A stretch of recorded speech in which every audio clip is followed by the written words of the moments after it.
بسم اللہ الرحمن الرحیم۔ ایک سوال ہے کہ قرض لے کر کے حج کرنا کیسا ہے اور اس کا حج ادا ہوگا یا نہیں ہوگا۔ اصل میں قرض لینے والا کیا ہے، اس کے ذمے حج فرض ہے یا اس کے ذمے حج فرض نہیں ہے۔ بسا اوقات ایسا ہوتا ہے کہ کسی پر حج فرض ہے لیکن وقتی طور پر اس کے پاس پیسہ نہیں ہے، ایسا بندہ قرض لے لے، کوئی حرج نہیں، کیونکہ اس کو معلوم ہے ہم ادا کر دیں گے۔ اور یہ ایسی ہوتی ہے جیسے کاروبار میں آدمی قرض لیتا ہے، کاروبار چل رہا ہے، کبھی اس کو ضرورت ہوتی ہے قرض لینے کی، وہ لیتا ہے، ادھر لیا ادھر ادا کر دیا، تو اللہ نے اسے استعداد دی ہے، اس کے ذمہ حج فرض ہے، لیکن وقتی طور پر پیسہ نہیں ہے، وہ کسی سے قرض لے، اس میں تو کوئی حرج نہیں، بلکہ ایسا کر لینا چاہیے۔ جب کاروبار کے لیے قرض لیتا ہے تو حج کے لیے بھی لے سکتا ہے، اس کو بلا وجہ مؤخر نہیں کرنا چاہیے۔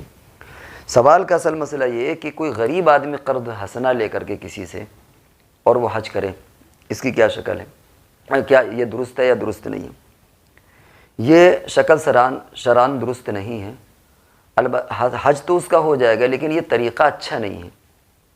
کیونکہ حج ایک فرض کے ادائیگی کا نام ہے، اللہ کی طرف سے باقاعدہ ایک فریضہ ہوتا ہے اس کی ادائیگی کا، یہ شوق پورا کرنے کا نام نہیں ہے۔ پھر تو آدمی قرض لے کر کے قربانی کرے گا اور لوگوں سے کہتا پھرے گا کہ ہم کو قرض حسنہ دے دو۔ قرض حسنہ کی دو تعریفیں ہیں، ایک تو قرض حسنہ اس کو کہتے ہیں کہ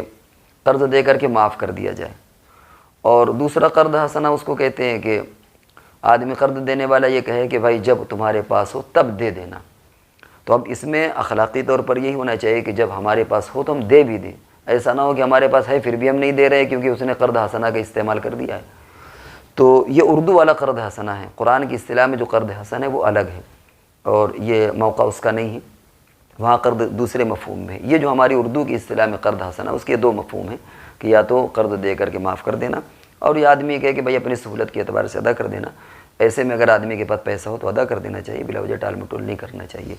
تو اب لوگوں سے قرض حسنہ کا مطالبہ کہ بھائی قرض حسنہ دے دیجئے ہم حج کرنے جائیں گے، یہ شرعاً یہ چیز پسندیدہ نہیں ہے، ورنہ پھر تو آدمی قربانی کے لیے قرض حسنہ مانگے گا اور نہ جانے کن کن چیزوں کے لیے قرض حسنہ مانگے گا۔ تو عبادت یہ نام شوق کا نہیں ہے، عبادت جب فریضہ ہوتا ہے تب وہ ٹھیک ہے ادا کرے اس کو، لیکن جب اس کے ذمہ فرض نہیں ہے تو بلا وجہ وہ کسی سے قرض لے اور پھر وہ یہ تمنا کرے کہ یہ قرض مجھے میرا معاف کر دیں اور یا مجھ سے دھیرے دھیرے لیں، تو یہ چیزیں پسندیدہ نہیں ہیں، ایسی شکلوں میں اس کو پسند نہیں قرار دیا گیا، ورنہ پھر بہت سی شریعت میں ایسی چیزیں ہیں کہ دروازہ کھل جائے گا۔ عام طور سے لوگ کر یہ رہے ہیں کہ پہلے قرض حسنہ لیتے ہیں اور پھر لوگوں سے کہتے ہیں مجھے زکوٰۃ دے دیجئے، اور اس زکوٰۃ سے اس قرض کو ادا کرتے ہیں۔ تو ظاہر بات ہے کہ اللہ رب العزت نے زکوٰۃ کا مصرف الگ بنایا ہے، اگر اسی طرح سارے لوگ کرنے لگیں گے تو پھر ان مصارف کا کیا ہوگا، زکوٰۃ کا باقاعدہ مصرف الگ ہے۔ تو عبادت نام شوق کا نہیں ہے کہ ہم اپنے شوق کو پورا کریں، یا ہمارے دل کے اندر جذبہ کس کے اندر نہیں ہے، ہر آدمی کے اندر جذبہ ہوتا ہے، تو ہر جذبے والی چیز کرنا ضروری نہیں ہے، ورنہ پھر تو آدمی قرض لے کر کے قرض حسنہ لے کر کے قربانی کرے گا اور پھر لوگوں سے کہے گا کہ بھائی میرا قرض ہے، قرض حسنہ مجھے زکوٰۃ دے دیجیے، اور وہ مجھے زکوٰۃ ادا کرنا ہے۔ تو وہ پھر پتہ چلا حج کرنے والے یا قربانی کرنے والے جن پر نہیں ہیں وہ بھی قرض لے کر کے حج کریں گے، قربانیاں کریں گے، اور پھر لوگوں سے کہتے پھریں گے بھائی میں مقروض ہو گیا ہوں، مجھے زکوٰۃ دے دو اور میں وہ قرض ادا کروں گا۔ لہذا شریعت نے مالداروں پر حج کو فرض کیا ہے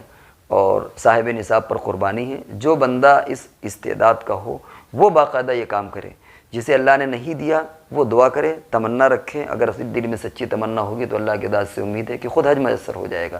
دل میں تمنا رکھے۔ لیکن اس طرح قرض حسنہ لے کر کے یا ویسے بھی قرض لے کر کے حج کرنا یا قربانی کرنا اور پھر لوگوں سے زکوٰۃ لے کر کے وہ قرض ادا کرنا، یہ شرعاً اس کی اجازت نہیں ہے، اور ایسا کرنے سے اللہ کی رضا نہیں وہ پائے گا، اللہ کو ناراض کرے گا وہ۔